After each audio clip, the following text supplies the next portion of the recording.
Voilà, donc j'ai relancé l'enregistrement pour la partie, discussion donc avec les HCL. Si vous le souhaitez, vous pouvez, donc lever la main et on essaiera de vous donner la parole, sur cette partie donc un peu plus, spécialisée sur l'outil, enfin l'outil ou les outils, l'environnement, hein, Cépage, Easily et cetera. On avait déjà du coup quelques questions autour de Easily avec, alors, il n'y a pas de spécialiste d'Easily, hein. Donc, la question porte sur, un équipement que vous n'avez pas aux HCL puisque c'est est-ce qu'à votre connaissance, Easily est interversé avec Pharma?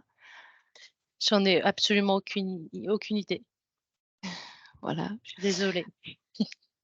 Donc ça, on sait toutes les questions, on les reportera et on essaiera de les recenser et bien évidemment d'y apporter un peu, peut-être une foire aux questions par la suite, sur l'ensemble des questions qui ont été posées. Hem, les produits en prêt sont-ils créés dans Easily par les préparateurs afin qu'ils puissent les tracer? Donc c'est la Ré partie prêt.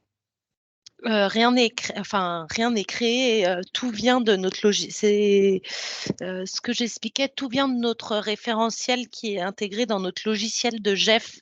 Donc si on n'a pas de marché, par contre, on ne pourra pas faire la traçabilité en temps réel, effectivement. Donc ça implique qu'on ait un marché ouvert et créé, pour les dispositifs qui sont en dépôt temporaire. Si les dispositifs ne sont pas en marché, on ne pourra rien faire dans Easily et rien enregistrer. Une autre question, c'était pourquoi conserver Hospilog pour la gestion des stocks puisque vous disposez de Cépage et que Cépage et Easily sont interfacés? Alors, Easily, ce ne sont que les DMI, mais on commande beaucoup de DMS par ailleurs. Donc, le stock de DMS, hem, qui n'a pas pour le coup, qu'à une gestion purement comptable et c'est ce que j'expliquais, c'est que vraiment Hospilog, c'est notre logiciel de stock, mais qui permet de faire les imputations de commandes à tous les services, même pour les DMI pour le coup, parce que Easily ne traite vraiment purement que de la traçabilité sanitaire. C'est une étape de réception, dotation dans le cadre du circuit du DMI, mais il n'y a pas du tout d'étape de facturation ou, d'aspect comptable. C'est vraiment Hospilog qui traite, de tout ça. Et c'est en fait, c'est le logiciel qui est utilisé, ça paraît effectivement, absurde, avec les dans le cadre des DMI qui sont tracés, en plus enfin où il y a une traçabilité sanitaire qui est faite dans Easily, donc on peut se dire que l'interfaçage de l'aspect comptable pourrait être directement interfacé avec ces pages, mais c'est pas le cas pour les médicaments et les DMS, donc on s'est calé à ce circuit-là et c'est pour ça qu'on utilise Hospilog.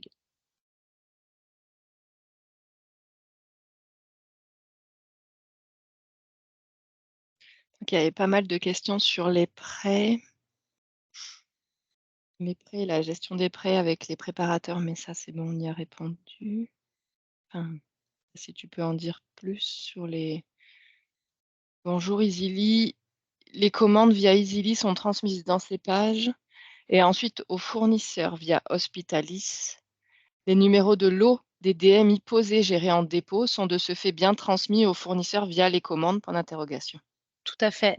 C'était notamment, ça quand je parlais d'interopérabilité entre Easily et ces pages, c'est vraiment, ça qui est très riche et précieux, c'est vraiment que toute l'information relative au DMI posé, donc c'est-à-dire, bon, notre code GEF interne, mais ça, le fournisseur, il s'en fiche un peu, mais en tous les cas, la désignation, le lot, la référence est transmise à ces pages et génère une commande et traite les informations relatives à la facturation et au renouvellement. Donc, dans Easy, on peut pour, par exemple, une commande de régularisation d'un DMI en dépôt temporaire, donc c'est une simple commande de régularisation. On on renseigne dès Easily que la commande est à facturer uniquement, n'est pas à renouveler.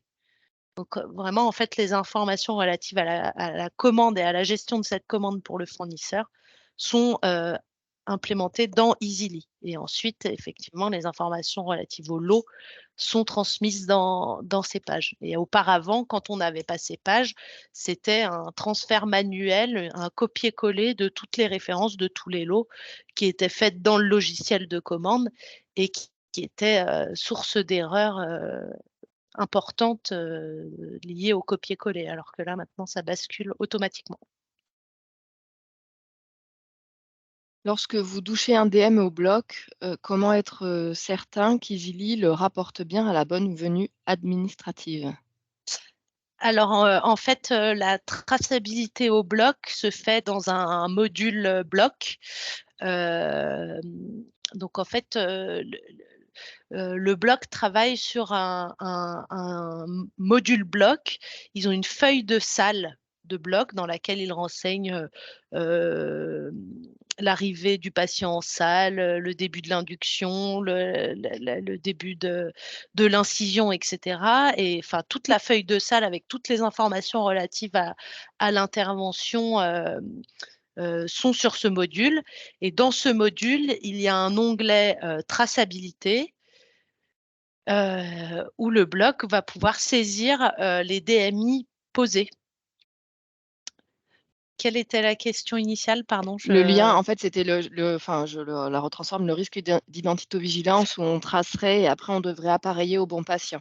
Je voilà. pense que Donc tu as du coup, comme ils répondu. sont dans la feuille de salle du patient qui est, en fait, ils vont dans le programme opératoire sur le patient concerné, et du coup, on est directement, il n'y a pas de scan de l'identité du patient, en fait, on est dans l'univers du patient et les DMI sont scannés à ce moment-là, au moment de l'intervention. Ce qui rejoint dans ta présentation la notion des habilitations. En fait, au bloc opératoire, ils sont sur la traçabilité sanitaire, ce qui fait que dans la gestion des dépôts temporaires, des dépôts permanents, où finalement on aurait la possibilité d'avoir un suivi directement au bloc, puisqu'en fait, on est dans Easily, il y a la possibilité d'avoir une quantité maxi. Ils tracent un, ils tracent deux, ils ont la possibilité de suivre leur stock au regard de leur dépôt informatisé. Et en fait, la réponse était que ce n'était pas possible puisqu'en fait, cette gestion du dépôt est une habilitation pharmaceutique et non pas, médicale en tout cas, C'est côté, bloc opératoire. Ce qui correspond avec, à l'inverse, il n'y a pas de risque d'erreur d'identitovigilance puisqu'ils sont directement dans la feuille, dans le patient. exactement. Alors là, il y a une question sur la fiche de traçabilité du DMI, donc Mmh. que vous avez donc vous réalisez une fois, l'implant, le DM implanté. Est-ce que cette fiche de traçabilité, elle est inclue dans la lettre de liaison? Ou est-ce que en sortie d'hospitalisation, ou est-ce que c'est un document à part, qui se rappellerait, traçabilité de l'implant? Alors effectivement, c'est un document qui est à part, qui est, généré dans un onglet spécifique, du dossier patient qui s'appelle traçabilité des DMI. Donc il y a cette fiche de traçabilité qui est générée, dans le dossier patient. Elle n'est pas transmise, enfin associée à la lettre de liaison, mais ce sont effectivement des pistes, auxquelles on réfléchit. Alors une autre question sur, les dépôts temporaires. Qui est responsable de la traçabilité sanitaire des dépôts temporaires, PPH ou IBOD? C'est enfin, c'est effectivement un vaste sujet, encore une fois avec, notre activité multigroupement, j'ai pu observer une pharmacie qui faisait réaliser la traçabilité par les IBOD des dépôts temporaires. C'est-à-dire que le bloc transmettait ce qui avait été, utilisé à la pharmacie. La pharmacie procédait à la réception, dotation des DMI et renvoyait le document de traçabilité au bloc pour que ce soit eux qui procèdent à la traçabilité des DMI. J'avoue que dans ma pratique précédente, c'était les PPH qui faisaient la traçabilité a posteriori. Après, c'est discutable étant donné que l'étape d'utilisation, du DMI est de la responsabilité de l'équipe de bloc. Après, on leur offre pas la possibilité de le faire, donc j'avoue que je suis partagée sur cette réponse. Mais en tous les cas, nous, au sein de nos établissements, certains renvoient, heu, au bloc, enfin, en tous les cas, c'est au bloc de faire la traçabilité des dépôts temporaires. Alors, sauf erreur de ma part, vous avez la possibilité de lever la main, hein, pour ceux qui auraient des questions ou des questions qui n'auraient pas été posées. Il y a des remarques avec des souhaits, par exemple, serait-il possible de partager les fiches de tâches de vos PPH? Hem, c'est enfin, des fiches de tâches, en fait, nous, on a beaucoup d'organisations, encore une fois, différentes en fonction des pharmacies de groupement. Donc, je sais même pas si toutes les pharmacies ont des fiches de tâches. Hem, voilà, je ça me pa enfin, en tous les cas, après, on peut échanger sur ces fiches, de justement de tâches, mais, et sur les missions du préparateur, Mmh. mais je suis pas sûre d'avoir de fiches de tâches à transmettre, ouais. Alors là, dans l'échange de questions-réponses, je n'ai plus de questions, je n'en vois plus. Si jamais dans les participants, vous avez encore des questions, à poser, n'hésitez pas à lever la main. Sinon, on a dépassé l'horaire, donc on mettra fin à ce webinaire en vous remerciant. Ah, la fiche comp est obtenue à partir d'Easily ou d'Hospilog? Easily, easily, easily. La présence d'un PPH au bloc vous paraît-il indispensable ou à distance du bloc? Pour, avoir, connu le PPH au bloc et c'est d'une grande richesse et très très utile et en tous les cas, ça facilite, beaucoup les échanges, tout va beaucoup plus vite et je pense que ça a un réel intérêt en tous les cas pour les préparateurs. En tous les cas, je suis une fervente, je soutiens largement la présence des préparateurs au bloc et qui n'est encore une fois pas uniforme sur l'ensemble des groupements, aux HCL. Et ben, cette fois-ci alors merci pour cette excellente présentation. Est-ce que le record de cette réunion sera mis à disposition? Le record, l'enregistrement, le replay. Le replay, tout à fait. Alors, normalement, on a réussi les enregistrements, donc il y aura probablement un petit peu de délai avant de la mise en ligne, et ils devront pouvoir se retrouver, sur les sites des différents Zomédit. Alors il y a encore quelques dernières questions. Pouvez-vous évaluer le temps de paramétrage du logiciel Easily pour un démarrage de l'utilisation de la traçabilité sanitaire des DMI? C'est difficile. Mmh. C'est difficile. Ça dépend du nombre de références, gérées, en fait. Hem, Nous, on avait été largement aidés puisque les données avaient été retranscrites, de notre précédent logiciel qui était CrystalNet dans Easily par, les équipes, informatiques. Heu Ensuite, le paramétrage des codes barres, bah, peut se faire au fur et à mesure de l'eau et des réappros de DMI. Quoique non, puisqu'il faut que ce soit fait au bloc. Non, il faut aller dans le écoutez, c'est difficile à dire. Je pense que ça dépend vraiment du nombre de références, pour l'avoir fait sur, le site de la Croix-Rousse, ça avait été effectivement, un peu long. J'aurais dit 2 jours, à temps plein, à 5 personnes à traîner dans les blocs pour paramétrer les codes barres. Mais je vous avoue que je me souviens plus exactement et c'est long. C'est long et à la fois 2 jours sur une utilisation, qui est vouée à rester, quand même quelques années en place, On est bien le d'accord. temps passé, pour un gain finalement permettant une traçabilité sanitaire au bloc en fait, Le temps investi et finalement, c'est une histoire d'appairage, en fait. Là, le paramétrage, c'est une Oui, touchette. Il y a pas de saisie manuelle, en fait. On est d'accord que, vous retapez pas des codes, vous douchez l'IUD sur les boîtes présentes que vous avez sous les yeux. C'est un peu un mode, par défaut, ça fera l'objet, je pense, d'un webinaire, d'un prochain webinaire, d'un prochain épisode. C'est finalement comment est-ce qu'on implémente l'IUD dans nos logiciels. mmh, Le mode, donc là, on en parle, en fait, le mode lecture en one shot, on lit une fois, on fait un stock à un instant T et après on gère, en fait, en flux continu ces appairages de fiches, articles et codes IUD à réception? Ou est-ce qu'on a un formatage de temps de paramétrage au démarrage? Donc on fait un blanc, on fait un T0 où en fait, finalement, on gère un fichier Excel et en fait, on importe un appairage, liste de fiches articles du logiciel de gestion avec un code IUD en face et on l'insère de manière globale et après on va gérer, finalement, les reliquats, les 5-10 de ça. nouvelles références ou de références faiblement tournantes ou d'erreurs de match, d'appairage qui pourraient avoir eu lieu. Ça, c'est vrai que finalement, ça revient à comment est-ce qu'on implémente l'IUD, dans nos logiciels. Alors, comment procédez-vous lorsqu'un code barre ne peut pas être lu à la réception et donc comment vous faites pour l'appairer? Ça devient très rare, alors ça arrive encore effectivement, mais ça quand même, avec, l'obligation alors, tous les DMI n'ont pas encore d'IUD, hein, ça a été Mmh. retardé, pour la mise en œuvre, hem, mais ça commence quand même à c'est de moins en moins fréquent. Alors quand ça arrive, effectivement, c'est une saisie manuelle.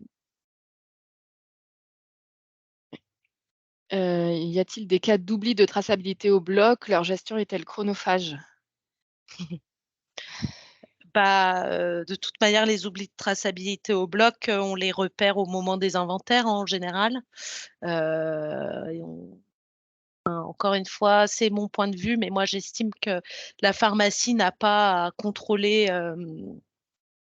hormis lors des inventaires, que le bloc a bien tracé et faire une double vérification, par exemple avec des feuilles papier, bien vérifier que le bloc a bien tout tracé. C'est mon point de vue, je pense que c'est le rôle du bloc.